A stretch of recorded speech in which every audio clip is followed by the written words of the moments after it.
Boa noite, meus amigos. Estamos aqui de volta. Como sempre, começamos invocando a Santíssima Virgem Maria e o Santo Padre Pio de Pietrelcina, para que roguem a Deus que nenhuma injustiça se cometa nesse programa. Eu queria lembrar a vocês que o nosso curso Introdução à Filosofia de Louis Lavelle, que será proferido aqui de 6 a 11 de maio, já tem as suas inscrições abertas para quem quiser assistir online. Então vocês podem encontrar as instruções ou na minha página www.olavedecarvalho.org, ou no Mídia Sem Máscara, ou na página do Seminário de Filosofia. E aqueles que fizerem a sua inscrição para assistir online até quarta-feira, às 3 horas do Brasil, terão um desconto de R$100. Quer dizer, a taxa é de 350 para quem é aluno do Seminário de Filosofia, ou membro do Seminário de Filosofia, ou aluno do curso online, e de 550 para as outras pessoas. Porém, ambos terão um desconto de R$100 se fizerem a inscrição até quarta-feira, às 3 horas da tarde. Então, muito bem. Eu vou começar aqui por ler umas notas que eu tomei esses dias e que eu gostaria de comentar aqui com vocês. Oh, raios, onde foi parar isto? Ah, tá aqui. Eu não tenho curtinha, mas tenho algo a acrescentar aqui. O que hoje em dia se chama de cultura constitui-se de 3 coisas: A indústria de diversões públicas; B, o aparato de engenharia social e a mestragem ideológica; e C, a base de sustentação econômica de milhões de universitários semiletrados, incapazes de qualquer atividade produtiva.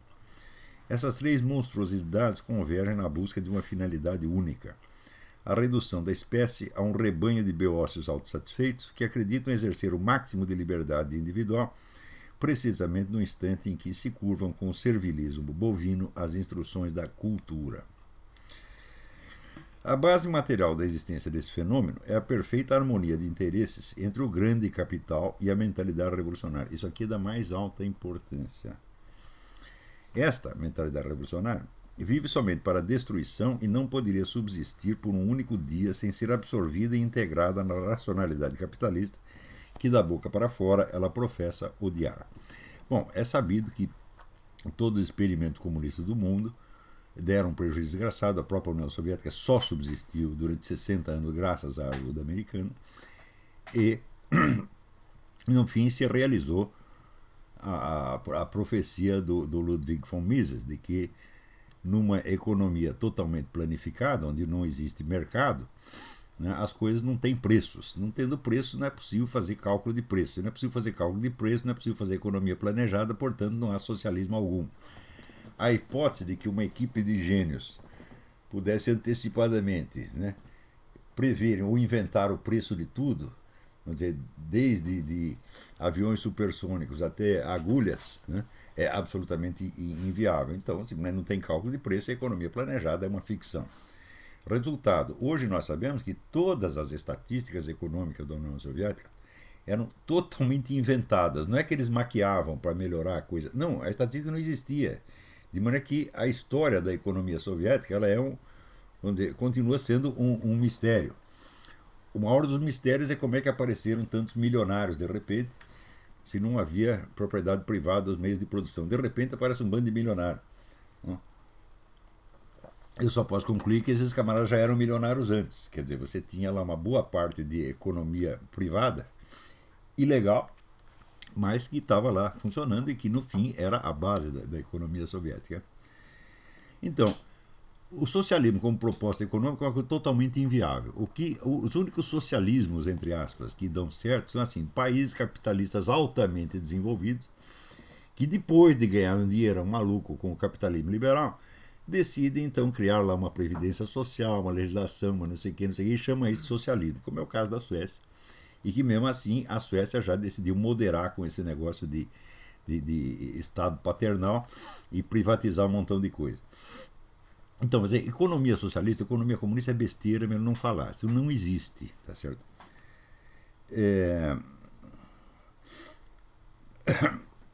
Então isso quer dizer que se há uma coisa que os capitalistas não precisam temer é o advento da economia socialista. Eles não se preocupam com isso absolutamente. A economia capitalista, na medida mesma em que a sua eficiência prodigiosa faz dela uma atividade autônoma apta a prescindir dos fundamentos éticos e religiosos que a possibilitaram de início, mas ciente, por outro lado, de que a estatização completa dos meios de produção é uma impossibilidade pura e simples, encontra na mitologia revolucionária uma substância ideológica pronta para ser industrializada e repassada às multidões sem o menor risco de que a coisa desemboque num comunismo. Então, vocês vejam, por exemplo, você pega a história, né, de um empresário comunista. Pega aí o Henri Maspero, na França, né? Um editor comunista. Talvez o maior editor comunista que tinha na França. Né? Então ele ficou pregando comunismo durante 60 anos. Ele conseguiu implantar o comunismo? Não, mas ele conseguiu ficar bilionário. Né? Esta é a carreira, né, de todos os propagandistas do comunismo no hemisfério ocidental. Eles não conseguem implantar o comunismo, nem mesmo quando oficialmente você diz agora é um regime comunista. Não, não é ainda é um capitalismo. Então, o número de comunistas que subiu na vida com a indústria, vamos dizer, dos símbolos revolucionários é uma coisa enorme, é uma parte integrante do capitalismo. A tal ponto que praticamente todas as grandes empresas decidiram absorver isso aí. Então, né, vender disco de música de protesto, vender figurinha do Che Guevara, fazer filme do Che Guevara, etc. Então, por exemplo, a indústria do filme revolucionário em Hollywood é 90% da produção de Hollywood é filme revolucionário. Com isso eles fazem a revolução? Não, mas eles ganham dinheiro maluco e sobem na vida. Eles são a classe dominante. As pessoas são, de fato, a classe dominante. Né? A inviabilidade econômica do... por outro lado, né, dentro da própria atmosfera capitalista, acaba por entrar, mas é uma mentalidade puramente pragmatista e materialista que rejeita as bases morais do capitalismo inicial, cristianismo, ética judaico-cristã, etc, etc, etc, e faz com que a própria mecânica do capitalismo se transforme num substitutivo da ética. Então a ética passa a ser puramente a eficiência prática. Isso aí passa a ser o critério supremo. Então o capitalismo se esvazia de todos os seus valores morais e absorve os valores e símbolos da revolução, né? Que ele transforma, então, vamos dizer, numa mercadoria altamente consumível, que hoje constitui 80%, 90% da produção, entre aspas, cultural no mundo. A inviabilidade econômica do comunismo e o vazio cultural do capitalismo encontram numa simbiose macabra o meio de compensação mútua que dá aos revolucionários o acesso à prosperidade e conforto e aos capitalistas o meio de perpetuar-se como classe dominante mediante a exploração inteligente do seu próprio aviltamento. Quer dizer, capitalistas que ganham rios de dinheiro acusando os capitalistas de serem exploradores dos pobrezinhos, de serem assassinos, de serem perseguidores de gays, assassinos de mulheres, etc, etc. Eles ganham dinheiro com isto. Então, cada um entrou nessa combinação com aquilo que tinha. Quer dizer, o capitalismo tem os meios, né, mediante a administração racional, criar riqueza, prosperidade. E o pessoal comunista tem o quê? Tem o discurso ideológico, tem toda a mitologia. Tá certo? Então, eles fizeram a simbiose. Vamos ganhar dinheiro com isso. Estão ganhando dinheiro a rodo. Tá certo? Então, quer dizer, nós temos que largar esse estereótipo de que um sujeito capitalista é a favor dos valores do capitalismo. E de que, portanto, ele deve ser um inimigo do comunismo. Né? E as pessoas até acham alguma incoerência quando esses capitalistas protegem os comunistas. Falam, não tem incoerência nenhuma, coisa é evidente que é assim. Agora, tem pessoas que já perceberam que isso era assim 50 ou 60 anos atrás. E disseram, vamos fazer exatamente isso, e estão fazendo. Então, é o tal negócio. Eles não criam o comunismo, mas eles transformam o capitalismo no inferno. Neste processo, é evidente que a ideologia, o discurso comunista, ele perde toda a substancialidade própria. Ele é apenas mercadoria. Ele é apenas uma coisa para estimular a imaginação das multidões, para ser vendido e fazer dinheiro. Ele não tem mais nada a ver com a realidade, tá certo? E, portanto, ele não tem nada a ver com a transformação da economia de capitalista em socialista. Você pode procurar no mundo inteiro, em todo o falatório comunista hoje, você não encontra um projeto de como nós construímos o raio do socialismo. Eles hoje só falam de feminismo, de movimento gay, né, de terceiro-mundismo. É só essa, vamos dizer, essa rede de protestos diversificados e inconexos. Inconexos ao ponto da total incoerência, de você pregar, por exemplo, o feminismo e o islamismo ao mesmo tempo. A esquerda, na França, por exemplo, ela fomenta as duas coisas ao mesmo tempo. Nós somos feministas, gaysistas e islamistas. Mas é incoerente? Não importa, porque isso não tem nada a ver com um projeto de transformação prática da sociedade. A transformação já está sendo feita através, vamos dizer, da cultura mesma. É esta a transformação que vai acontecer, não é outra. Tá certo? Agora, dos vários elementos que entram aí, o islamismo é um pouco diferente dos outros. Por quê? Porque ele tem um projeto de transformação da sociedade, de implantação da Sharia. Então, vamos dizer, dos discursos ideológicos que circulam, o único que tem substância, que tem um poder de preensão sobre a realidade, é o do Islã. E esse pessoal, tanto os capitalistas quanto os esquerdistas ocidentais, acharam que eles podiam absorver o islamismo. Falaram, não, eles estão sendo absorvidos pelo islamismo. E estão sendo absorvidos não só em função destes fatores que eu estou dizendo aqui, mas, de fato, de um projeto de ocupação que foi posto em ação já décadas atrás e que consiste na coisa mais simples do mundo, comprar tudo. Né? Por exemplo, se você pegar a mídia americana aqui, veja qual é o capital saudita que tem em todas as empresas de mídia, é uma monstruosidade.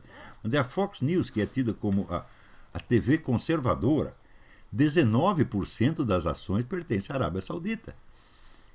Isto quer dizer que os interesses sauditas são preservados, e daqui a pouco nós vamos ver mais detalhes sobre isso. Então, neste processo, esse processo que eu descrevi, ele em parte absorve aquilo que o filósofo italiano Augusto Del Noce chamou o suicídio da revolução. Quer dizer, a revolução, vendo que a sua proposta econômica era inviável, ela abdica ou adia essa proposta econômica e começa a se utilizar apenas, vamos dizer, do processo crítico negativo através dessas várias reivindicações gaysistas, feministas, racistas, etc, etc, etc. Ele se diversifica. Você tem inúmeros discursos revolucionários que só convergem num ponto. Eles são contra, aspas, o que está aí. Né? Eles não sabem direito o que está aí e não percebem que o que está aí são eles mesmos. Tá certo? Mas, em parte, isso também absorve a ideia da escola de Frankfurt, de que você não precisa ter uma proposta positiva, você não precisa ter um plano de ação efetivo, você deve se concentrar no trabalho do negativo, como chamava Hegel. Quer dizer, você critica, destrói, critica, destrói, critica, destrói, e a transformação ocorre automaticamente. Só que não é uma transformação controlável, você não sabe aonde as coisas vão dar.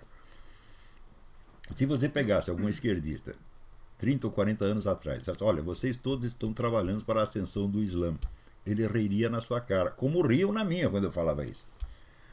No Brasil, falava, o que vem por aí é o Islã. Né? Eu me lembro até que num congresso de negritude que teve na Bahia, e que eu estava lá, né? Eu disse para os caras, olha, o seu destino é o Islã, evidentemente.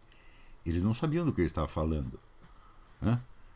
Eles estavam envolvidos lá no candomblé, na Umbanda, etc. Aquele era o mundo deles. Eu falei, vocês, amanhã ou depois, vocês todos vão ser muçulmanos, porra. Já está acontecendo. Né? Então, Por quê? Porque todas essas reivindicações e todos esses movimentos de protesto, eles são parcelares, eles visam apenas a interesses de grupos. E o efeito que isto tem, desencadeia sobre a sociedade total, não é controlável. Então, por exemplo,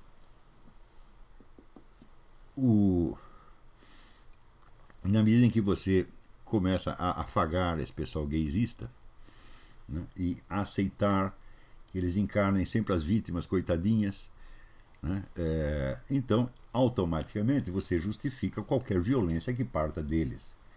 E a violência gay no mundo já está crescendo, aqui no Brasil está crescendo. Essa semana mesmo teve 2 casos. Tem um garoto lá em Pernambuco que quase matou a garota de pancada por ciumeira de um terceiro, e tem uma garota em Belo Horizonte que fez um comentário sobre gay no restaurante, e um cara que nem estava na mesa dela, estava na mesa de trás, começou a espancá-la. Então, é claro que a ideologia gaysista, ela fomenta esta violência. Porque na hora que você convence um cara, não, você é uma vítima da sociedade, você é uma vítima, você é perseguido, então você tem direito de reagir. Tá certo? Ninguém fez as contas para ver, por exemplo, desta famosa violência anti-gay, que são 120, né, gays assassinados por ano, num país que tem 50 milhões de assassinados. Isso não é nada, isso é a prova de que não existe violência anti-gay no Brasil. Tá certo? Mas para eles esses 120 significa muito mais do que os outros 50 milhões. Então eles fazem um barulho desgraçado em torno disso e, ao mesmo tempo, fomentam protestos de tipo violento, invadir o Congresso, gritar, fazer sexo na rua, etc, etc. Então, o sujeito vai se sentindo cada vez mais que ele tem todos os direitos e que qualquer resistência ao que ele está dizendo é um crime. E você não gosta disso, você não gosta que os gays fiquem trepando no meio da Praça da República, então você é um assassino de gays. Não é isso? Você é um estuprador de gays. Aliás, uma vez me perguntaram isso aí. Falou, você não fala nada para defender os pobres gays que são estuprados. Eu digo, escuta, mas para estuprar um gay, tá outro gay, porque o heterossexual não consegue. Não é isso? Né? O cara não tem nem atração por homem, como é que vai ter por um homem amarrado? Né? Ou 4 caras segurando o coitado, né? E aqui o heterossexual, né, excitadíssimo. Então, não é possível uma coisa dessa. Em segundo, os estupros que acontecem nas cadeias, 100% são estupros homossexuais. Disso aí ninguém fala. Quando você for ver, a violência anti-gay é eminentemente gay. É um problema interno da comunidade. Tá certo? Agora, eles querem dizer o seguinte, quem faz isso são heterossexuais, sobretudo heterossexuais cristãos. O cara lê a Bíblia e sai dali decidido a estuprar um gay. Né? Então, você começa com esse discurso, o neguinho sente, bom, eu sou uma vítima perseguida, eu tenho o direito de me defender, né? Então eu posso me defender. Por exemplo, esta moça aqui, ela falou qualquer coisa, ela é uma assassina de gays, desce o porrete da mulher. Né? Então, esse discurso gay é um discurso que automaticamente induz à violência. Agora, eles acham que a Bíblia é que induz à violência. Você vai lá, fala os 10 mandamentos, você está induzindo as pessoas a matar gays. Agora, quando eles, né, criam na comunidade gay esse senso de perseguição, tá certo? E o direito de autodefesa contra essas mocinhas, né, eles estão induzindo a violência. E curioso, ninguém os acusa disso. Não é isso? Então, o que isto prova é o seguinte, na sociedade moderna, o grupo que for o mais intransigente, o mais intolerante e o mais agressivo ganha. Por quê? Porque o discurso da revolução ele se diluiu. Não há mais um discurso coerente como tinha no tempo do velho marxismo-leninismo. Então não há mais uma estrutura lógica do discurso revolucionário. O que há é apenas a ênfase emocional. Então, se é a competição de ênfase emocional, quem tiver mais emocionado ganha, quem gritar mais ganha. E daí não interessa mais a prova racional, não interessa a discussão. Veja, o que é uma discussão hoje? Você viu, quando foi eleito esse Marco Feliciano para a comissão, foi designado para a Comissão de Justiça, Comissão de Direitos Humanos, perdão, o Vladimir Safatli escreveu na Folha o seguinte, a presença dele lá é para impedir o debate. Você já viu isso? Só pode ter debate se todos concordam. Se entra um que discorda, acabou o debate. E o Vladimir Safatli escreve isso com toda sinceridade. Ele acha isso mesmo. Você vê o ponto já de demência que esses caras chegaram, onde não tem mais possibilidade de diálogo. Tá certo? Então, se a prova racional não significa nada, você também não pode apelar à justiça, porque o juiz também está com essa mentalidade. Então, só existe um meio de defesa. É a intransigência e intolerância do grupo. Então, os grupos têm que se defender sem fazer a mais mínima concessão. Está entendendo? Não negociar e começar a partir para a exigência. Nós exigimos isto. É a única maneira que tem. Né? Então, bom, é evidente que no processo, ambos, economia capitalista e ideologia socialista, sofrem transformações. O primeiro tende cada vez mais à concentração da riqueza, transmutando-se num sistema de oligopólios, de onde estão excluídos, por princípio, os capitalistas de velho estilo, sobretudo os menores, incapazes de adaptar-se às sutilezas da nova política. Porque aí você tem uma simbiose também entre os grandes capitalistas e o Estado. Né? E quem não é capaz de entrar na jogada, cai fora e é destruído no meio do caminho. Então esse processo de concentração do capital é uma coisa mais óbvia que tem, sobretudo nas empresas de mídia, que hoje estão na mão aqui nos Estados Unidos são 6 grupos que mandam em tudo. E os 6 grupos pensam igualzinho e dizem a mesma coisa. Né? E o socialismo abandona cada vez mais a ambição da economia estatizada e se diversifica em protestos de ordem moral e psicológica, feminismo, gaysismo, abortismo, etc., que por sua natureza mesma só podem ser atendidos no quadro de uma vigorosa economia capitalista.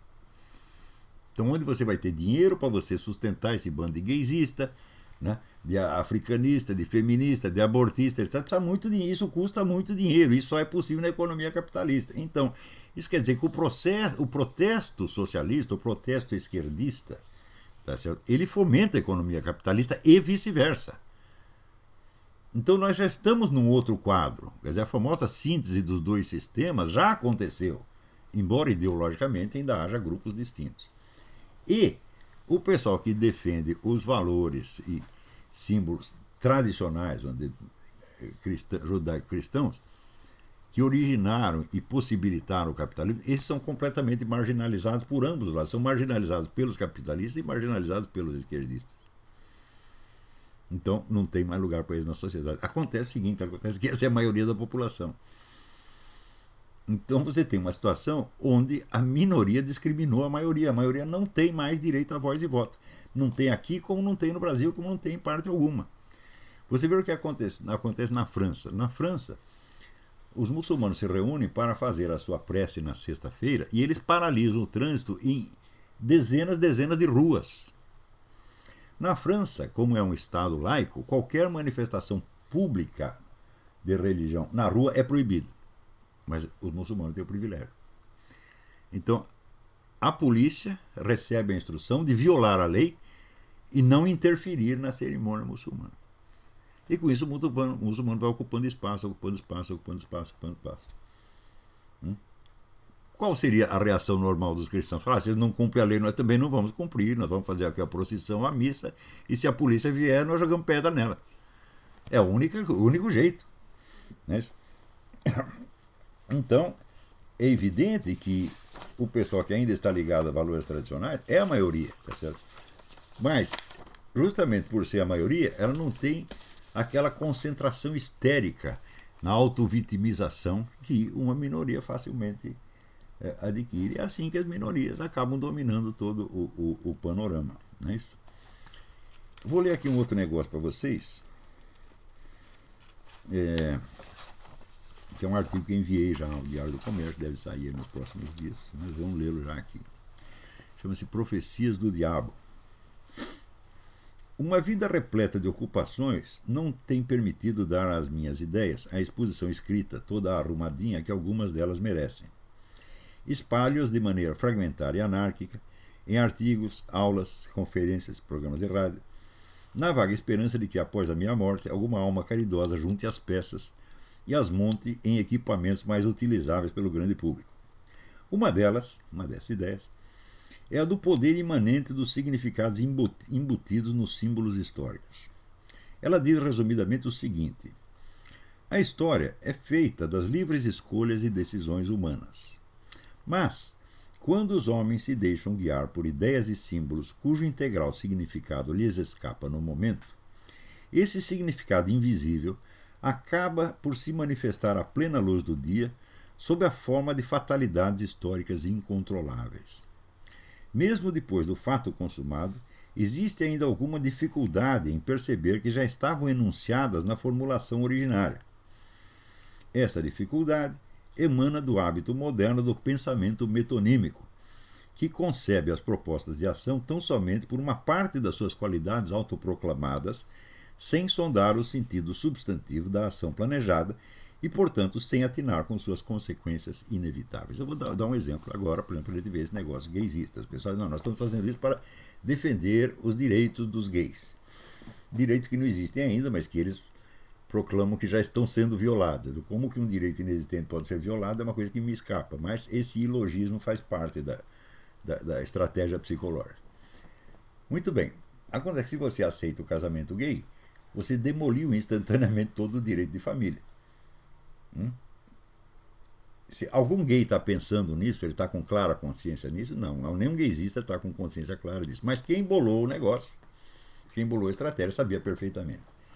Quer dizer, você faz um plano do qual você proclama uma parte dos objetivos. Mas a parte mais profunda e inevitável fica escondida. Então, ao longo do tempo, as suas consequências se manifestam com uma precisão silogística absolutamente formidável.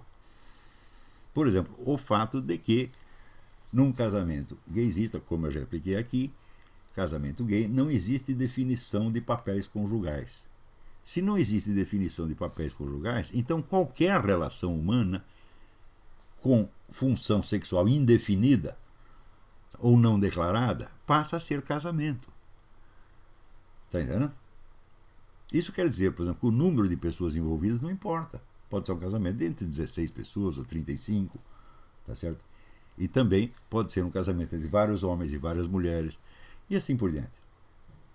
Nada impede, por exemplo, como não há papéis sexuais definidos e não há elemento procriação, nada impede que um homem se case com seu filho ou com seu pai, ou com a sua mãe.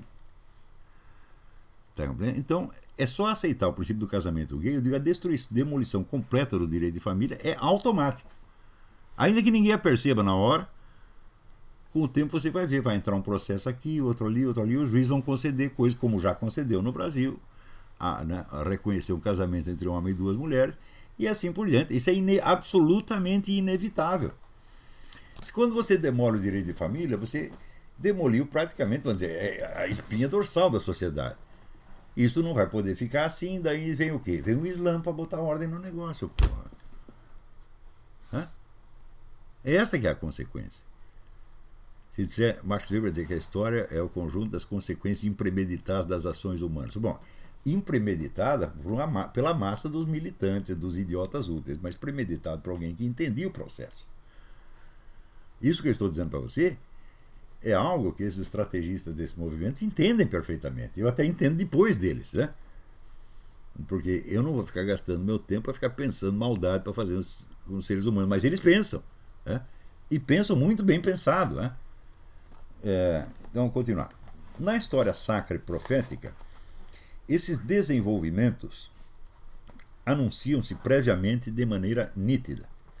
O Antigo Testamento prevê com clareza o destino tormentoso dos judeus, e o Novo anuncia a autodecomposição da Igreja, que hoje, diante dos nossos olhos, enche de temor as almas dos crentes atônitos. Está lá na Bíblia que 1/3 das estrelas cairá. As estrelas representam os bispos. 1/3.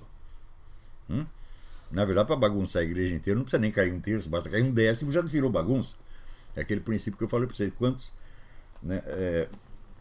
escrivão corrupto você precisa ter numa delegacia para bagunçar a delegacia? Basta um. Isso já começa a sumir documento e tal, e o resto não funciona. Então, na igreja, a profecia diz claramente: 1/3 vai cair, vai se vender para o outro lado. E não está acontecendo? Claro, está acontecendo diante dos nossos olhos. Então, não há diferença entre o teor explícito e completo da profecia e o que acontece. Na profecia de Fátima, Nossa Senhora disse: em tal data, assim, assim, assim, vai estourar uma nova guerra. Isso será anunciado com uma semana de antecedência por um fenômeno estranho no céu. Apareceu uma aurora boreal em Paris, uma semana antes de estourar a Segunda Guerra. Daí veio a guerra exatamente como ela disse, e assim por diante.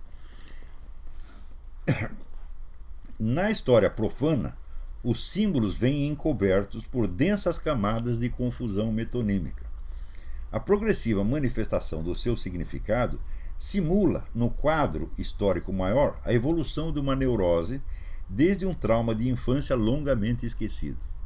Quer dizer, a premissa já está lá atrás, mas você esqueceu a premissa, mas nem por isso as consequências deixam de se desenrolar, porque você vai agir não conforme aquilo que você está pensando no momento, mas conforme a premissa assumida lá para trás. Assim como Hegel falava de uma astúcia da razão que conduzia os homens sem que eles o percebessem, pode-se perfeitamente falar de uma astúcia do inconsciente, em que os símbolos carregados de esperança guiam a humanidade em direção a catástrofes e sofrimentos. Por quê? Esses símbolos da proposição são conhecidos pela esperança que eles manifestam, não pela sua mecânica, pela mecânica real do seu funcionamento. E quando tudo dá errado, desemboca em catástrofe, muitas pessoas podem dizer, nós fomos traídos. Eu digo, você não foi traído. O que está se desenrolando diante dos seus olhos é a consequência inevitável das premissas que você já assumiu. Portanto, não houve traição alguma, houve uma coerência extraordinária.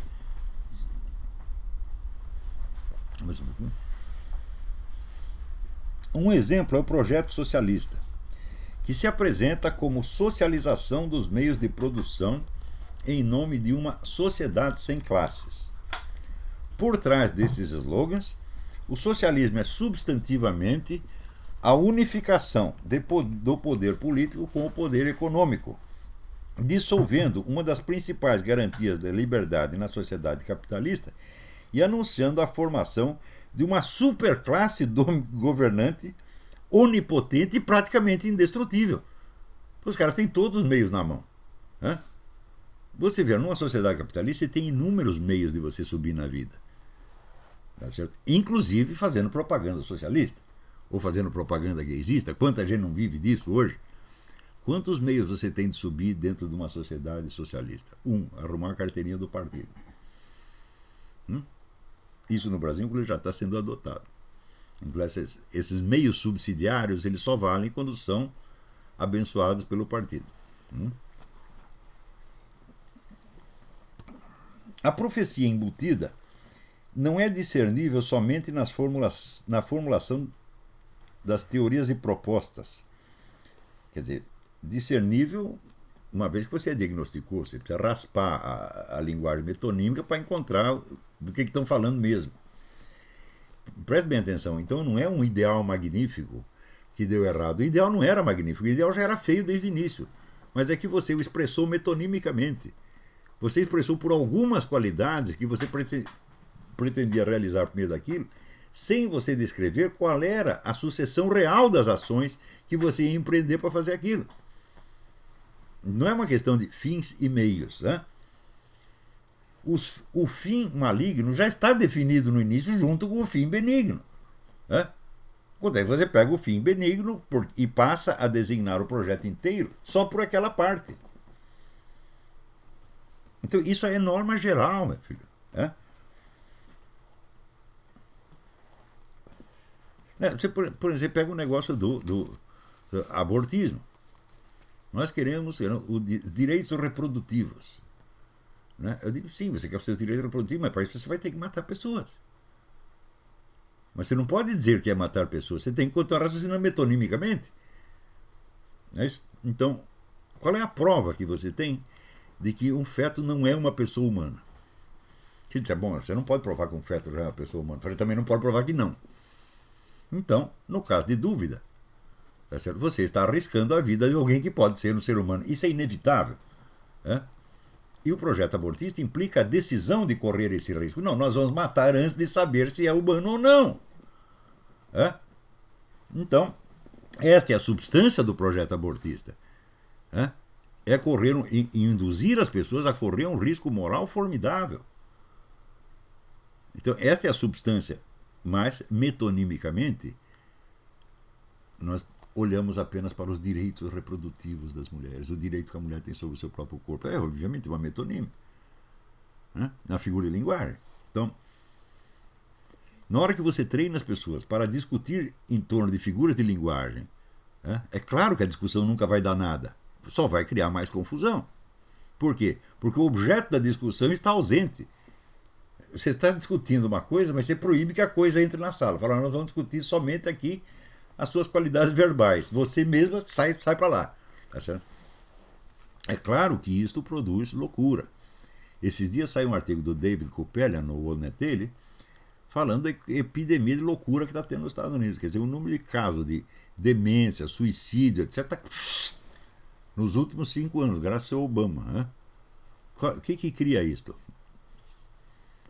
Quer dizer, a atmosfera geral de mentira, de falsidade, de hipocrisia deixa as pessoas completamente desorientadas, elas não sabem mais o que é verdade e o que é erro. E entram em estado de desespero. Né? Então, eu até botei lá no artigo, sugeri, seu Kupelian, por favor, leia o livro Snapping. Snapping é esse barulho aqui, não tem tradução em português. Né? É um livro que foi publicado nos anos 80. A autora se chama-se Flo Conway e Jim Siegelman. E o título inteiro é Snapping, America's Epidemic of Sudden Personality Changes.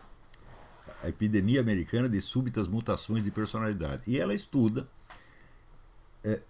pessoas que entraram em seitas tipo Rajneesh, Moon, etc., e se submeteram a exercícios e práticas psíquicas destrutivas que mudaram sua personalidade ao ponto que elas mesmas não se reconheciam mais. E eles chamaram esse quadro psicose informática. Eu digo, muito bem, isto que nos anos 70, 80 você observava dentro dessa esfera de seitas, isso passou a ser aplicado sobre a sociedade inteira através da mídia e do sistema educacional. Se você ler o livro do Pascal Bernardin, Maquiavel Pedagógico, que tem a tradução brasileira, tá certo? Você verá que todas as técnicas pedagógicas utilizadas uniformemente no mundo inteiro por imposição da ONU são técnicas de manipulação psicológica, não são técnicas pedagógicas de maneira alguma, são técnicas de induzir mudanças comportamentais sem que a própria vítima perceba. Isso é exatamente o que se usava nessas seitas. Então, o snapping agora é curioso, porque o Kupelian, que não leu esse livro, ele não mencionou o livro, ele diz que agora tem uma epidemia de snapping nos Estados Unidos. É quase o mesmo título do livro que não leu. Quer dizer, aquilo que acontecia nos anos 70, 60, 70, 80, por uma pequena parte da população, onde você via a inteligência das pessoas, como que ia laceando, até ceder completamente. Eu vi uma entrevista de uma moça francesa na televisão que ela estava tão atônita, ela dizia, não, eu não quero mais saber a verdade a respeito do que tinha acontecido. Eu não quero a verdade da minha vida mais, não precisa mais. Eu já tinha chegado na última desistência. Né?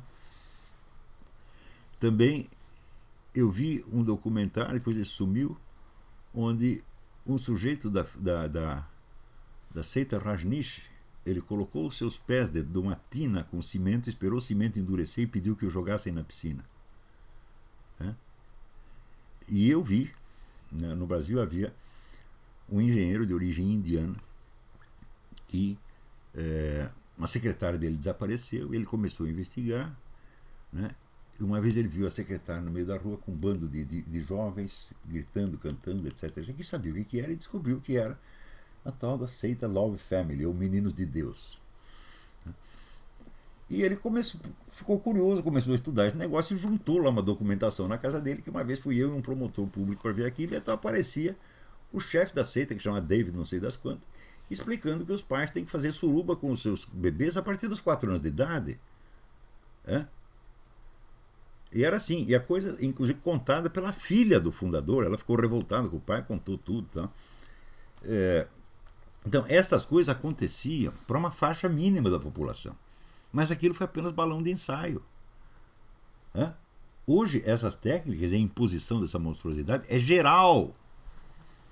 Você vê toda essa campanha de favorecimento da pedofilia que está acontecendo diante dos nossos olhos. É o David não sei das quantas, que agora virou ministro da Educação, tá entendendo? Virou diretor de grande empresa de mídia. Então, quer dizer que aquele quadro de psicose informática que esse Conway e Siegelman escreviam nesse livro nos anos 70, 80, agora é geral. É sobre toda a sociedade. Então é claro que essas seitas foram criadas como laboratórios experimentais de técnicas psicológicas que depois iam ser aplicadas em massa, e estão sendo. Quando eu me referi a isso no livro Jardim das Aflições, que é um livro de 96, eu dizia, olha, o estudo dessas técnicas é a coisa mais importante para você entender o que vai acontecer nas próximas décadas. Né? Passada uma década apenas, aparece o livro do Pascal Bernardin, Maquiavel Pedagogo, mostrando que tudo aquilo, todas aquelas técnicas que foram criadas para a dominação psíquica, para destruir a psique das pessoas, do quadro fechado das seitas, já estava sendo utilizado universalmente por imposição da ONU. Agora, você veja, as pessoas que querem se opor a essas coisas na base de um discurso moral ou de um discurso anti-esquerdista, meu Deus, elas estão 50 anos atrasadas. Não se trata mais disso, já é outra coisa, muito pior. Você está entendendo?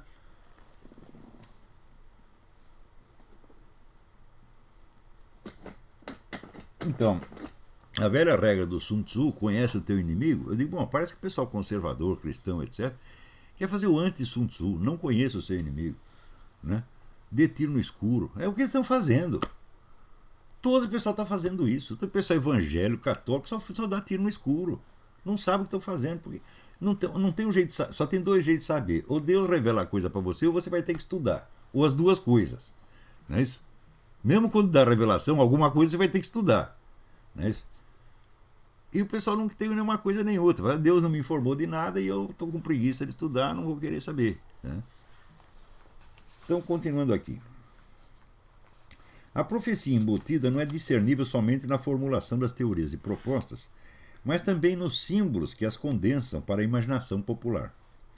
De algum modo, a letra do hino da Internacional Comunista, composta em 1871 por Eugène Pottier e posta em música em 1888 por Pierre de Gaiter, a qual até hoje fascina a mente das multidões militantes com a imagem da bela sociedade igualitária, já contém na sua primeira estrofe o anúncio da debacle apocalíptica que veio a constituir a história do comunismo. Veja que coisa. O sujeito, então, que em 1888 lê-se com atenção, né, com capacidade interpretativa, com instrumentos de análise crítica, a primeira estrofe da Internacional, já entender imediatamente isto vai dar merda. Vamos lá. Mesmo depois da queda da União Soviética, no entanto, essa profecia continua tão mal compreendida que muitos ainda tentam realizá-la por meios novos, mais inventivos e mais desnorteantes, enganando-se a si mesmos com uma feroz devoção ainda mais intensa e louca do que aquela que guiou os pioneiros da ditadura soviética.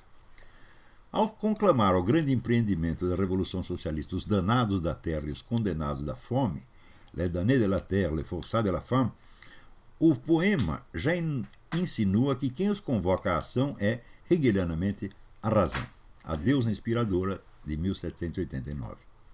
No entanto, de onde vem a voz dessa divindade? La raison tonne en son cratère. A razão faz-se ouvir como o ronco temível de um trovão que, paradoxalmente, não vem dos céus, mas das profundezas de uma cratera. Ela é aí concebida, com toda evidência, não como um ideal superior que acena aos homens desde uma altura divina, mas como uma força ctônica, subterrânea, infernal. Há uma lógica dentro dela, mas é a lógica da astúcia demoníaca, aquela mesma com que Satanás surpreende o poeta no inferno de Dante. Forse tu non pensavi que io loico fosse. Não imaginavas que eu também fosse lógico. A inevitabilidade interna do processo, que inspira e dirige a ação das massas, acaba indo de fato numa direção imprevista e catastrófica, mas nem por isso menos encadeada com rigor implacável a uma premissa obscura e mal compreendida. Nem mesmo a geração de comunistas que foi levada ao desespero e até ao suicídio pela revelação dos crimes soviéticos em 1956, chegou a atinar retroativamente com a lógica trágica imanente ao ideal socialista. Todos explicaram o desastre como fruto acidental de traições e desvios, sem notar que com isso desmentiam no ato a sua própria teoria da necessidade histórica, na qual o acaso e os caprichos individuais contam para muito pouco ou para quase nada. Quer dizer, foi um espetáculo realmente, sim, tragicômico. Você vê milhares de marxistas que certamente acreditam vamos dizer, numa necessidade histórica impessoal, jogando tudo nas costas de indivíduos. Foi fulano, foi fulano, foi fulano. E como que fulano pode ter tanto poder assim sobre um processo histórico que somente as massas constroem, meu Deus do céu? Né? O verso seguinte é ainda mais eloquente. C'est l'éruption de la fin. É a erupção do fim. O fim emerge do ventre de um vulcão. Fim do quê? O verso não diz. A recepção metonímica aceita sem exame que é o fim das injustiças. Mas, com toda evidência, a expressão o fim, desacompanhada de um genitivo explícito, anuncia somente morte e destruição. E as palavras que vêm em seguida ressoam com um tom ainda mais sinistro. Du passé faisons table rase. Façamos tábua rasa do passado.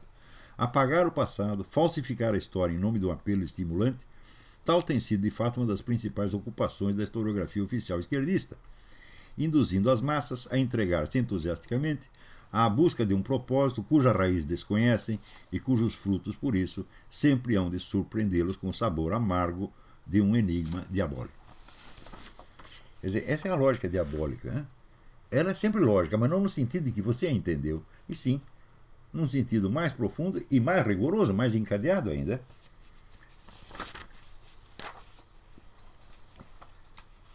Vou ler mais um aqui. Pois. O artigo chama-se Morrer por Delicadeza. O homem que hoje ocupa a presidência do país mais poderoso do mundo é um tipo esquivo e nebuloso, de paternidade incerta, sem nacionalidade comprovada ou religião definida, com documentos falsos, meia dúzia de nomes diferentes e uma história de vida repleta de episódios mal esclarecidos e ligações íntimas com toda uma pleiade de terroristas, gangsters, estelionatários e financiadores estrangeiros notoriamente hostis à nação que ele governa. Normalmente, criatura tão exótica deveria citar curiosidade no mais alto grau e colocar em ação todas as brocas, sondas e escavadeiras do jornalismo investigativo. No entanto, acontece o oposto. No país que é tido como o reino da liberdade de informação, a grande mídia ergueu em torno desse personagem um círculo de proteção tão rígido e intolerante que a simples tentativa de investigar os lances obscuros da sua biografia é condenada como um crime, um extremismo político odioso, uma prova de racismo ou de doença mental. Na mais branda das hipóteses, uma tremenda falta de educação. A lei não escrita que hoje vigora nos Estados Unidos determina que a obrigação das pessoas de bem é obedecer a qualquer ordem que provenha desse indivíduo, sem fazer perguntas, mesmo quando essas ordens duplicam a dívida nacional, protegem a imigração ilegal, debilitam as forças armadas em plena ameaça de guerra, montam um temível aparato de repressão interna e conferem ao presidente, por simples autodelegação, o poder ditatorial de mandar prender ou matar qualquer cidadão americano sem processo e em total segredo. Em todos esses casos, honi soit qui mal y pense, quer dizer, seja maldito aquele que maliciar. De um rei não se desconfia. Rei, mais que isso, os Estados Unidos transformaram num templo gigantesco onde ressoa o apelo lançado sem sombra de ironia pelo ator Chris Rock. Palmas para nosso Senhor e Salvador Barack Obama.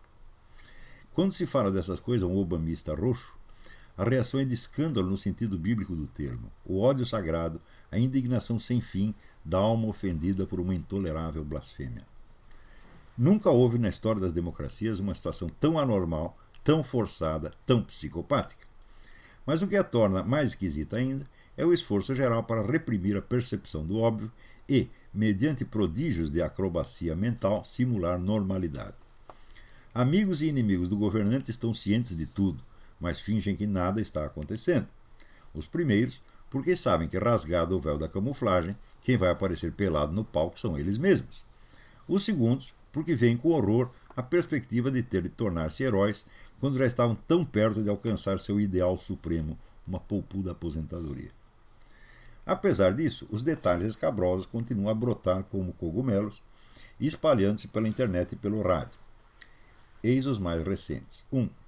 2 funcionários do Comitê Democrata do Estado de Indiana já confessaram que em 2008 falsificaram centenas de assinaturas de delegados sem as quais Obama jamais teria sido nomeado candidato.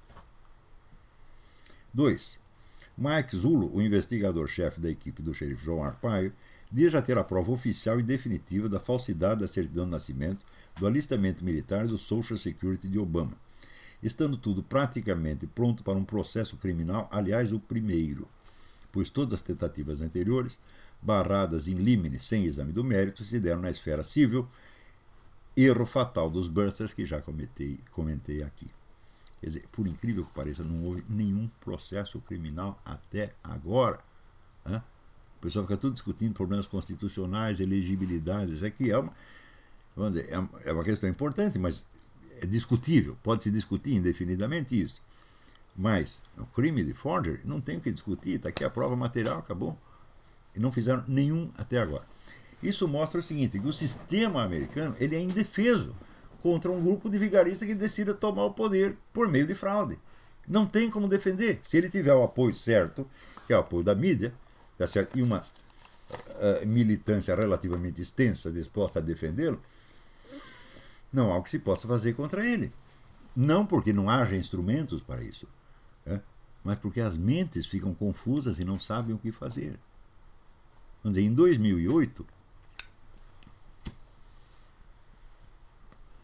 parecia uma coisa tão absurda que um candidato tivesse se apresentado com documentos falsos que ninguém acreditava que isso pudesse ter acontecido. Então, foram pelo julgamento de verossimilhança. Eu digo, bom, é inverossímil, mas aconteceu. E Aristóteles já advertia que não é verossímil que tudo sempre aconteça de maneira verossímil. Então, é melhor verificar. Se o nego diz que tem um jacaré embaixo da cama, digo, não chama ele de paranoico antes de dar uma olhadinha embaixo da cama para ver se tem um jacaré mesmo. Tá certo? Ninguém quis verificar nada. Depois, quando surge a suspeita de que ele teria nascido no Quênia, daí os caras começam a bravejar em torno de inelegibilidade. Eu digo, mas meu filho, a prova de que o sujeito nasceu no Quênia é tão mais complicada do que a prova que ele falsificou um documento. Por que você vai pelo mais complexo em vez de ir por mais simples? É porque o mais simples era mais chocante e ninguém queria acreditar. Então, isso quer dizer, você não quer pensar mal do seu inimigo. Porque ele só pensa mal, você está tramando a sua morte dia e noite. Tá certo? E você não quer nem suspeitar de que ele é um falsário. Então, isso é uma espécie de psicose informática. As pessoas, vamos dizer, pessoas de inteligência normal não hesitariam 5 minutos antes de dizer, vamos investigar esta coisa, porra. Esse cara é aí candidato. Né? Se ele é um farsante, ele cometeu um crime desse, a gente acaba com a carreira dele já e nunca mais se preocupa com isso. Para que esperar o cara se eleger 2 vezes e fazer toda esta desgraça que ele fez, para depois você ficar esperneando em tribunais cíveis, tentando provar que o cara é inelegível, pô. Quando todo o processo é rejeitado em limite, dizendo, o seguinte, você não tem standing, não sei como chama isso, não tem legitimidade, porque você não foi candidato, ou você não é desse estado, qualquer coisa, você pega qualquer coisa e o juiz não precisa nem ler o processo.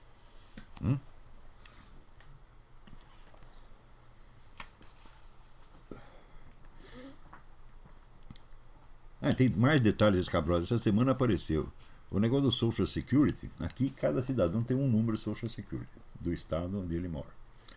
O Obama tem um Social Security do estado de Connecticut, ele não morou nem por um único dia. E o mesmo número é usado por uma outra pessoa, então de Harry Bunnell. Então, quer dizer, o Social Security é falso, mas não termina aí. Tem 5 parentes do Obama que usam o mesmo nome, o mesmo número de Social Security. Quer dizer, precisa mais para dizer que tem um crime de forgery, de falsidade documental? Não precisa mais, já está mais do que provado. Mas o pior de tudo não é nada disso. Escrevendo no American Thinker, o almirante James Lyons, que foi comandante da frota americana no Pacífico e representante militar dos Estados Unidos nas Nações Unidas, quer dizer, não é um Zé Ninguém, chama a atenção para um detalhe tão evidente quanto aterrorizante. Barack Hussein Obama gastou milhões de dólares com advogados para bloquear o acesso a seus documentos. Mas, com toda certeza, aquilo que para o eleitorado americano continua um mistério impenetrável, não é mistério nenhum para o serviço secreto da Rússia. Provavelmente também o da China e de Cuba. Quer dizer, o Barack Obama esconde isso da população aqui, mas como é que ele vai esconder da KGB, FSB ou FSB, como queira chamar? É praticamente impossível que a KGB, hoje FSB, não tenha monitorado de perto a carreira de Barack Obama desde que ele começou a se notabilizar como discípulo ativíssimo de Saul Alinsky, revolucionário profissional. Quer dizer, está aparecendo uma baita liderança aí no meio universitário. Você acha que a KGB fica indiferente a isso? Não vai monitorar o cara, não vai saber a história inteira dele? É claro que a história inteira do Barack Obama está nos arquivos da KGB. E mais ainda depois que sua candidatura foi imposta ao Partido Democrata por exigência da elite internacional em 2008, meses antes de que ele pudesse desencadear a Operação Sumiço no Registro Civil. Quer dizer, quando o Partido Democrata nomeou o Barack Obama candidato, os documentos dele estavam todos à disposição. Foi depois que ele começou a Operação Sumiço. Né? Contratou advogado, some com a minha certidão, some com o meu registro escolar, some com a minha ficha médica, some com meus passaportes, some com tudo. Custou $2 milhões essa operação. E foi progressivo. Portanto, naquele momento em que o grupo Bilderberg impõe a candidatura Obama, você veja, esse cara para ser imposto como candidato a presidente dos Estados Unidos pelo grupo Bilderberg. Ele não é se ele era um desconhecido, ele deixou de ser imediatamente. Você acha que a KGB não foi investigar a vida do cara? Num momento em que todos os documentos ainda estavam abertos. Ora porra!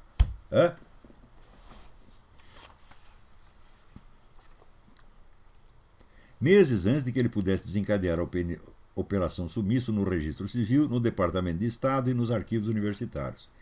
E mesmo na hipótese impensável de que a KGB não soubesse de nada, o Pravda já publicou a história inteira dos documentos. Quer dizer, vamos supor que a KGB, os caras da KGB são como o Serviço Diplomático Brasileiro. O único serviço dele é acordar às 4 horas da tarde, ler um pedacinho do New York Times e comunicar lá para o chefe. É impossível que... Será que a KGB não leu Pravda?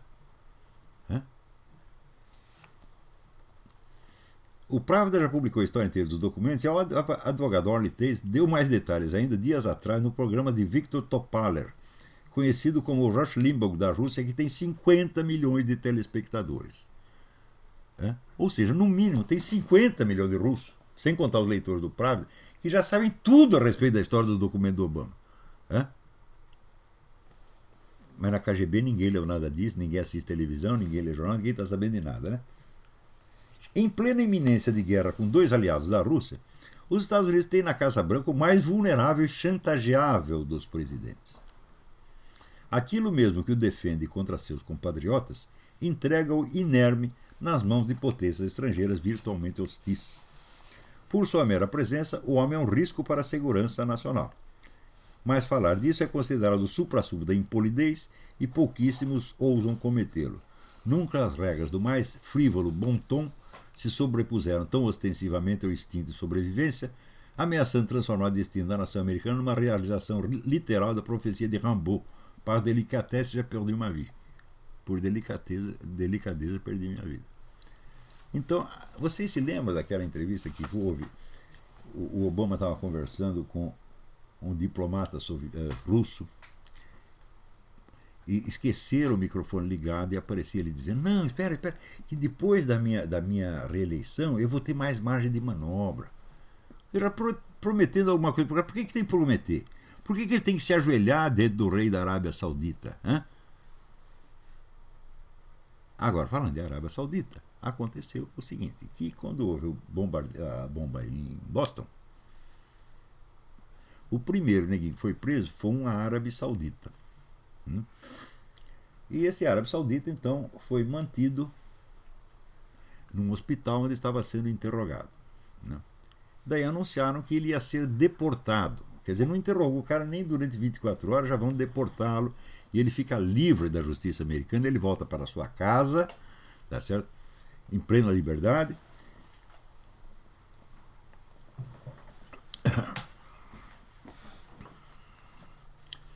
E acontece o seguinte, que este sujeito recebeu no hospital a visita da Michelle Obama.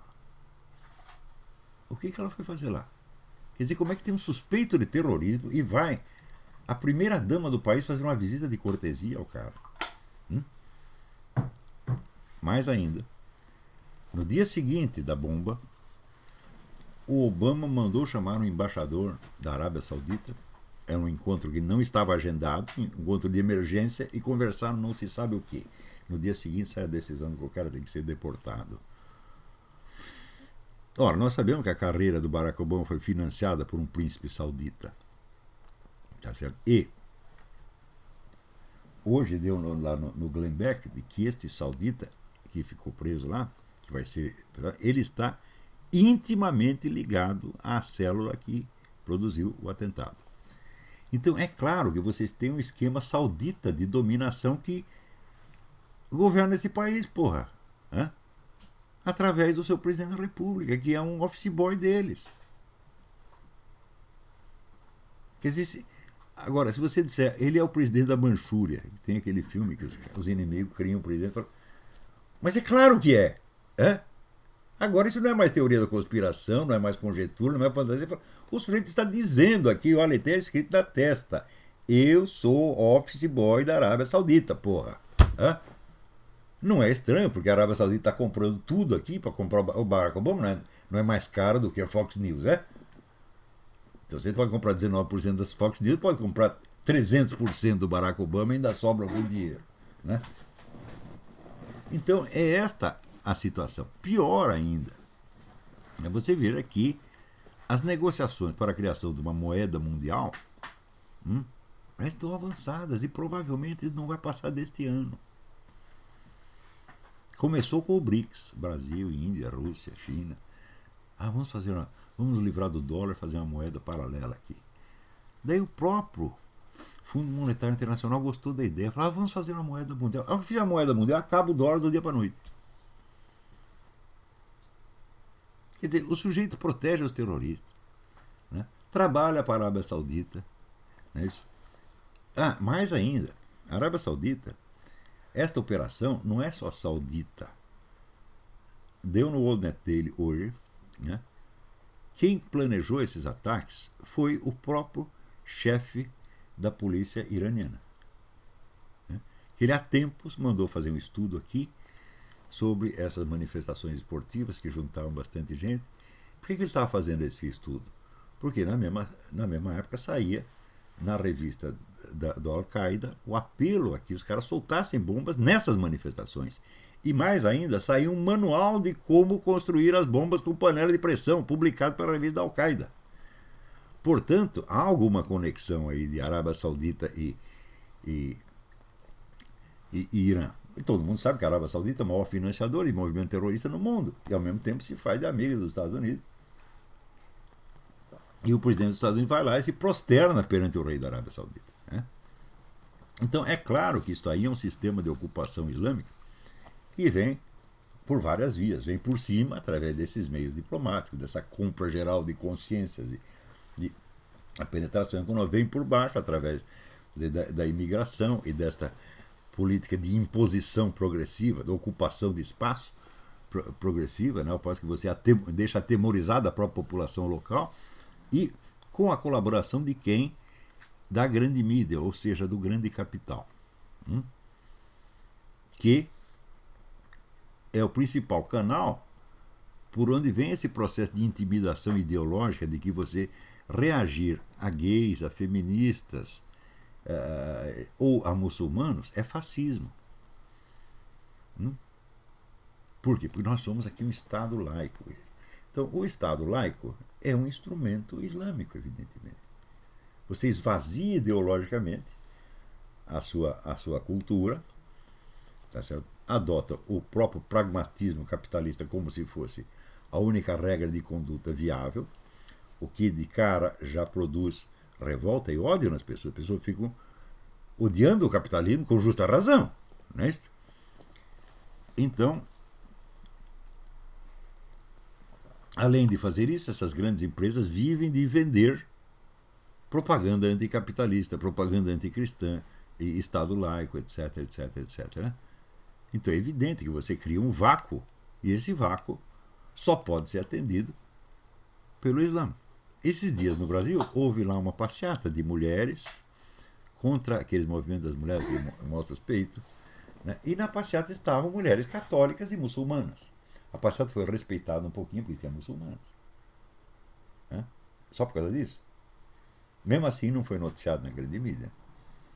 Também, vamos dizer, esta coisa que eu falei, vamos dizer, do rito da sexta-feira, que ocupam paralisa o trânsito em várias ruas de Paris, não saiu nenhum jornal da França nem de parte alguma. Você só pega isso e vê o documentário no YouTube. Então, peraí, tem alguém na linha. Alô, quem é? Alô?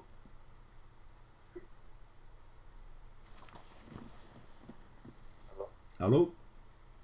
Fale mais alto. Alô? Nossa, essa ligação tá horrorosa. Fale mais alto, tente mais uma vez, fale mais alto. Nada, desliga.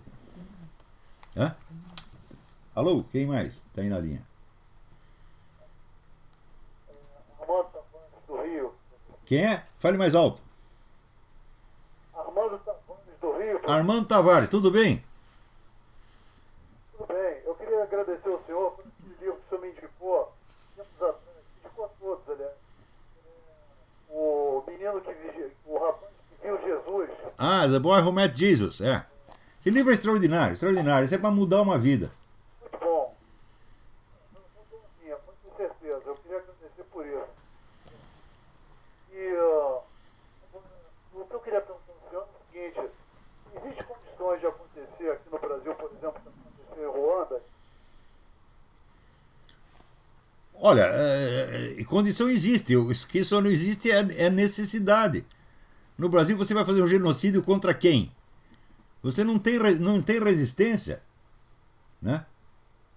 Em ginecologia existe o fenômeno do ímã complacente. Agora o Brasil é o país do cu complacente. Entra tudo. Né? Então, o pessoal já fica com medo e adere. Né? Você não viu o que aconteceu no Congresso Nacional, que entrou lá meia dúzia de índios, então suas excelências, com a sua bravura incomum, já saíram correndo. Os índios não estão fazendo nada, estão só dançando. Né? Mas os caras já preventivamente já deram no pé. Isso é o Brasil hoje, pô. Eles vão fazer um genocídio contra quem? Né? Não há a menor necessidade de fazer. Quer dizer, a piroca cósmica já entrou, já está saindo pela boca, né? E ninguém está nem reclamando. Então, é um fenômeno estranho.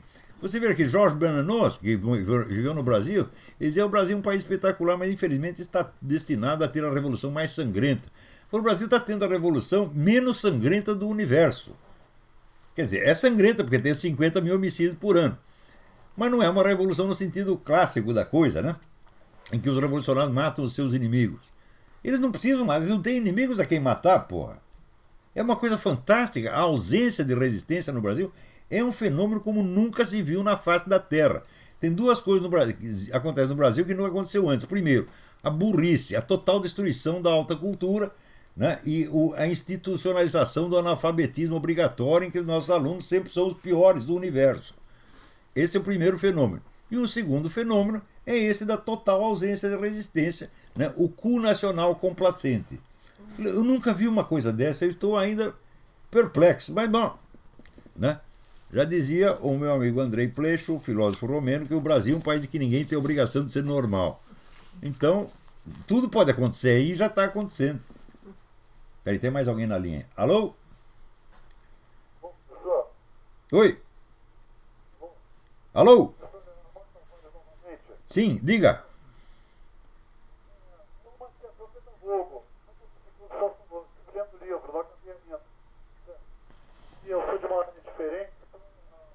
Fale mais alto, a sua ligação tá assim, sobe e desce.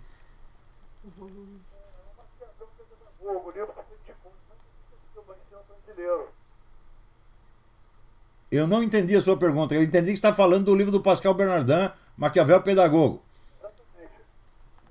Como eu sou professor da universidade, exatamente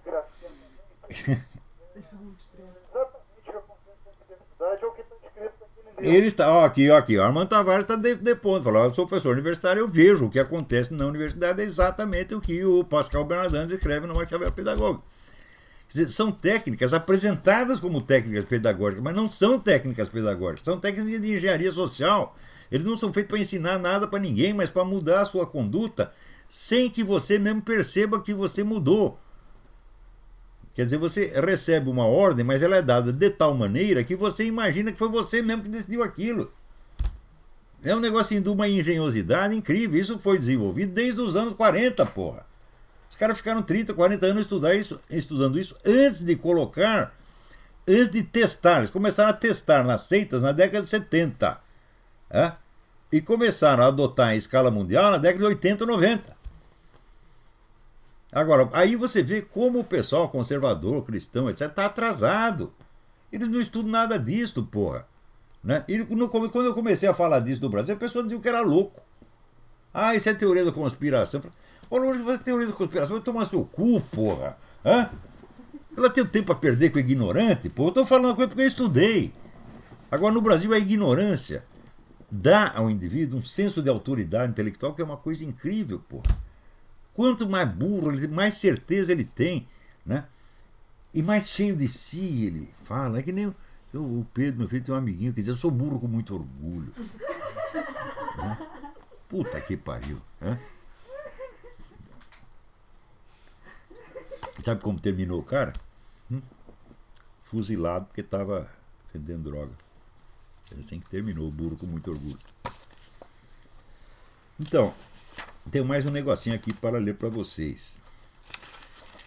Tem uma revista chamada Intelligencer, que é a revista acadêmica do Patrick Henry College, da cidade de Purcellville, Virgínia. Me enviou algumas perguntas sobre a América Latina.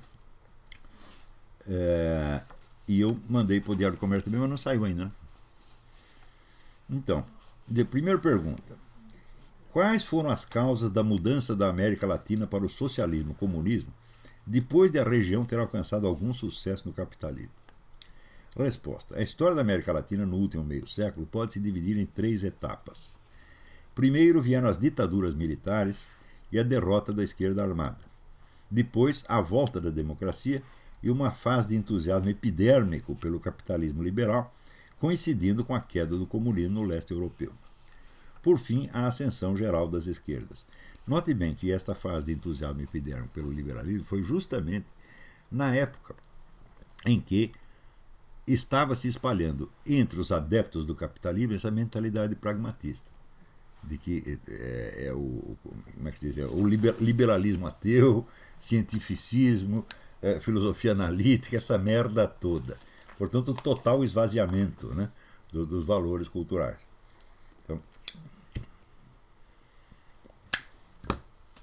Então, quer dizer, o capitalismo estava crescendo economicamente ao mesmo tempo que estava se esvaziando do seu vigor cultural. Né? Por fim, a ascensão geral das esquerdas. É evidente que a terceira etapa foi preparada durante a segunda, quando a opinião pública parecia imaginar que o comunismo estava morto e enterrado para sempre, mas na verdade apenas se fazia de morto para assaltar o coveiro.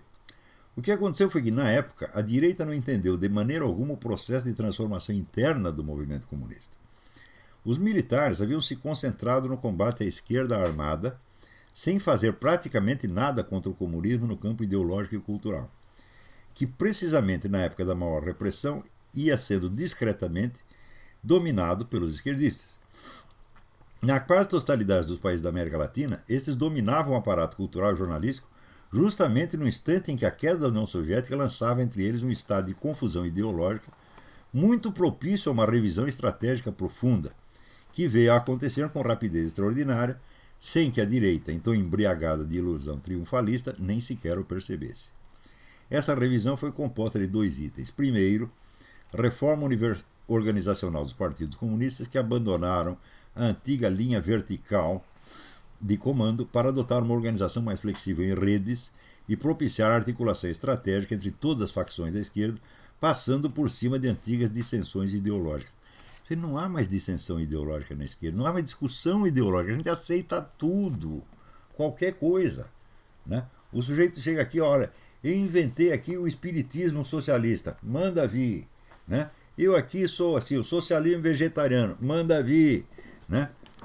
Eu sou aqui do socialismo onanista universal, pode entrar, todo mundo é bem-vindo. Se é com merda na cabeça, tu é bem-vindo. Né? 2. Mudança radical no discurso ideológico, que em vez da transformação estrutural da economia passou a enfatizar toda a sorte de interesses grupais antagônicos ao sistema, ao qual já não se declarava guerra abertamente, mas se combatia desde 1000 lados ao mesmo tempo, lançando na sociedade uma confusão dos diabos. Essas transformações refletem aquilo que Augusto Del Noce chamou um tanto ironicamente de suicídio da revolução. Dissolvida toda a visão clara de um futuro socialista, a luta revolucionária esfarelou-se em 1001 linhas de combate aparentemente inconexas, que, segundo o mesmo Del Noce, não faziam avançar a causa socialista ostensivamente, mas iam corroendo todos os valores morais e culturais da sociedade capitalista, com a ajuda dos próprios pró-capitalistas, liberais ateus, etc., etc., libertarians, etc. Sociedade capitalista que assim assumia feições cada vez mais malignas e odiosas. As novas gerações de adeptos do capitalismo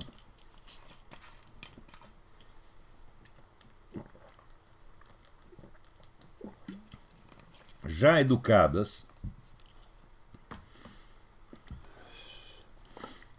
fora dos valores morais e culturais que sustentavam o regime, colaboraram nesse processo, entregando-se a um pragmatismo amoral que transformava o capitalismo precisamente no monstro que os esquerdistas desejavam que ele fosse. Os esquerdistas, por sua vez, aproveitavam-se disso para fomentar a corrupção e ao mesmo tempo denunciá-la, lançando as culpas do capitalismo. O conjunto tornou-se tão confuso que ninguém na direita compreendia o que estava acontecendo. Atônitos e paralisados, os políticos conservadores e liberais, no sentido latino-americano do termo, foram cedendo a um avanço ideológico cujo perfil comunista de conjunto lhes escapava por completo. Ou seja, o movimento comunista estava crescendo extraordinariamente, na mesma hora que os caras diziam que não existia mais. E se você dizer, existia, está crescendo, os caras achavam, não, você está contra nós. Foi assim que a facção, que no começo dos anos 90 parecia quase extinta, veio a se tornar a dominadora quase absoluta do continente. Segunda pergunta, o presidente Chávez foi amplamente responsável por essa mudança? É a ideia que o pessoal tem aqui, hein? Resposta, não, de maneira alguma. Chávez foi apenas o espantalho usado pela esquerda para distrair os observadores norte-americanos, que concentravam nele as suas atenções, enquanto empreendimentos de muito maior envergadura, dirigidos desde o Brasil, isto é, desde o Foro São Paulo, iam consolidando a posição das esquerdas no continente. O governo e a mídia dos Estados Unidos entraram num tal estado de alienação que chegaram a acreditar que havia na América Latina duas esquerdas, uma totalitária e ameaçadora, representada por Hugo Chávez, outra democrática e pró-americana, personificada por Lula. Mas Lula foi o fundador e por 12 anos o dirigente máximo do Foro de São Paulo.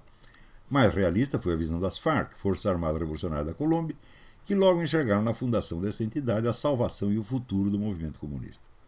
Chávez só se tornou membro do Foro quando essa entidade já tinha 5 anos de existência e seus planos estratégicos para o domínio continental já estavam em plena execução.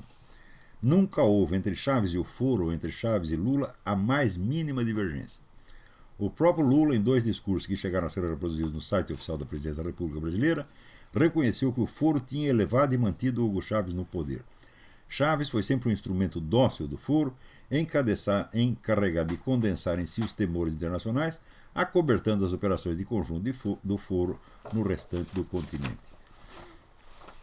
Então aí é a pergunta, o que a morte do Chávez muda? Muda quantitativamente, quer dizer, o apoio diminui, mas continua substancialmente a mesma coisa. Peraí, tem mais alguém na linha? Alô? Alô, quem é? Meu nome é Vitor, eu sou daqui de Florianópolis. Vitor, Florianópolis, tudo bem? Tudo. Professor, o que o senhor tem a dizer sobre os cursos de filosofia da nova fonte? Aquilo me cheira a nova era, senhor. Eu tenho uma séria dúvida quanto a isso. Olha, Vera, eu estou fora do Brasil há 8 anos. E a última vez que eu tive notícia da Nova Acrópole foi 10 anos antes disso. Eu não sei o que dizer, mas em princípio... Em princípio, eu não confio em nenhum curso de filosofia no Brasil. Se eu confiasse, eu não ia inventar o meu próprio curso, porra. Logo vou assinar o seminário também. Porque, você vê, o que é um curso de filosofia? O que se faz no curso de filosofia? Você vê pelos resultados, pelos frutos. Né? Então deve começar a aparecer livros, teses, etc, etc. E por essa produção você analisa você avalia o que está sendo feito lá. Então, por exemplo, você pegar o curso que tinha mais prestígio, que é o curso da USP, eu digo, olha, a produção filosófica da USP não justifica que aquilo exista. Né? Porque, olha, saíram 2 ou 3 livrinhos interessantes. Né? Por na década de 50 saiu o livro do Lívio Teixeira, Ensaio sobre a Moral de Descartes. Foi o melhor livro que a USP produziu. Isso foi na década de 50 do século passado. Eu digo, quando que fizeram um treco melhor que o Lívio Teixeira nos 63 anos que se seguiram? Nunca. Então fecha essa merda, porra. Então, agora, você imagina os outros, então. Havia em Minas Gerais um pessoal que fazia uma revista filosófica interessante chamada Síntese, dirigido por um padre chamado Marcelo Perini, né? O qual chegou a fazer uma tese interessante sobre Eric Weil. Eric Weil é um filósofo que tem uma obra muito pequena, mas é muito importante. Não é um filósofo criador, mas o Eric Weil foi... Eu não conheço um melhor leitor de livros de filosofia do que o Eric Weil. Ele entende profundamente os filósofos e os expõe de uma maneira fantástica. E o Marcelo Perini fez uma tese sobre o Eric Weil. Estava uma coisa muito bem feita, né? Colaborava ali na revista o padre Lima Vaz, que é uma pessoa que não merece confiança, mas cuja competência filosófica eu jamais pude negar. Tá certo? Mas isso aí já acabou, faz tempo. Houve a Presença Filosófica, que era a revista feita lá pelo padre lá dos Anjos, que também já acabou. Quando o padre lá dos Anjos morreu, pegaram toda a obra dele, jogaram na privada, puxaram a descarga, né? E pronto, acabou.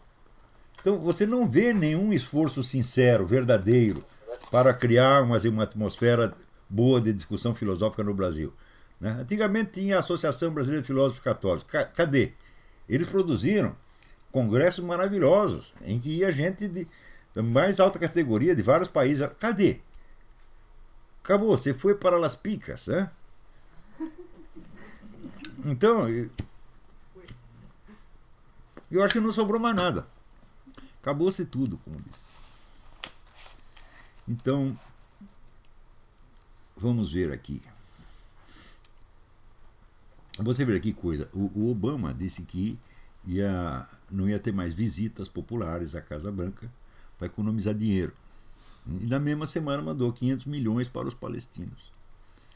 Quanto tempo ele levaria para gastar 500 milhões com as visitas? 500 milhões dá para você sustentar as visitas durante anos. Além disso, que a visita você ganha dinheiro, porque você vende lá umas lembrancinhas, umas coisas assim. Né? As visitas não custavam nada. Quer dizer, a coisa é obviamente falsa. Né? Também, o repórter da Fox chegou lá para o xerife João Arpaio e falou, olha, nós não somos autorizados a noticiar nada sobre o negócio dos documentos do Obama. Nós não podemos abrir a boca. E esta semana apareceu no Glenn Beck a história de que o Obama está ameaçando com 20 anos de prisão qualquer funcionário federal que abra a boca para a mídia. Ele disse, mas como é que ele vai fazer isso? Fala, ele não vai fazer legalmente, ele fez um decreto que lhe permite fazer isto. O Obama decretou que ele pode mandar prender ou matar qualquer cidadão americano sem processo e em segredo total. Então, se ele quiser sumir com o Glenn Beck evapora, desaparece, nunca mais se ouve falar e ninguém sabe onde está. É assim, o cara decretou, ele não usou isso ainda. Acho que não usou, né? Não sei, mas ele pode fazer isso. Principalmente funcionário federal, que já está ali à disposição dele. Né? O cara vai trabalhar e nunca mais volta para casa, porra. E agora, para compensar aqui os técnicos, né, da estratégia militar, eles dizem o seguinte: eles dizem que se a Coreia soltar o tal do pulso eletromagnético, a bomba com pulso eletromagnético, aquela que explode no ar, não mata ninguém, mas desmantela toda a rede elétrica, eles falam, nós não temos nenhuma defesa contra isso, não há o que fazer. Isso quer dizer que se a Coreia do Norte não fez isso até agora, é só porque ainda não tem o meio técnico para fazer, eles não têm a precisão suficiente para jogar a bomba a esta distância. Mas se tiver, eu não sei se tem ou não tem, dizem que não tem, mas também quem diz é o governo, né? Então, Quer dizer que não há o que fazer. Em 5 minutos isso aqui pode ser devolvido ao século XIX, vai virar o Velho Oeste. Né? Ainda bem que o projeto de controle de armas não passou no Senado. Foi a maior derrota que o Obama sofreu desde o início. Ele ficou perplexo, ele não acreditava que isso tinha acontecido. Mas falhou esse esquema. Claro que ele vai tentar por outras vias, por medida provisória, etc, etc. Vai continuar tentando, mas no Senado ele perdeu.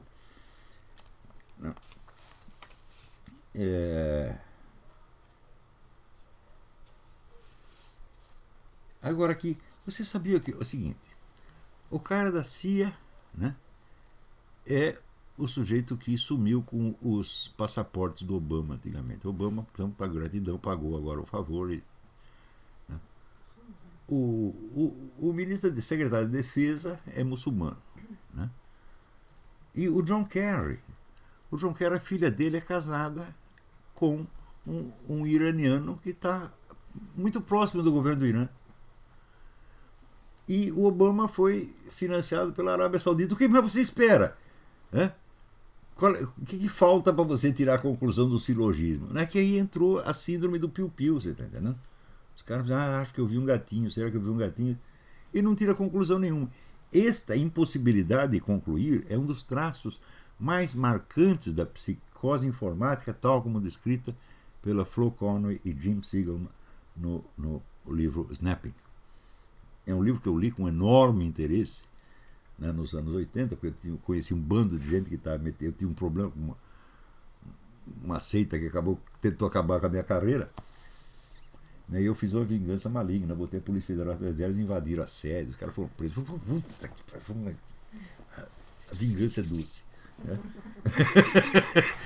E tanto que até hoje os caras, me vêem na rua, eles saem correndo. É o demônio! E por causa desse negócio eu comecei a estudar essas coisas, comprei um monte de livros sobre isso, me inscrevi na Associação Internacional de Estudos Culticos. Né?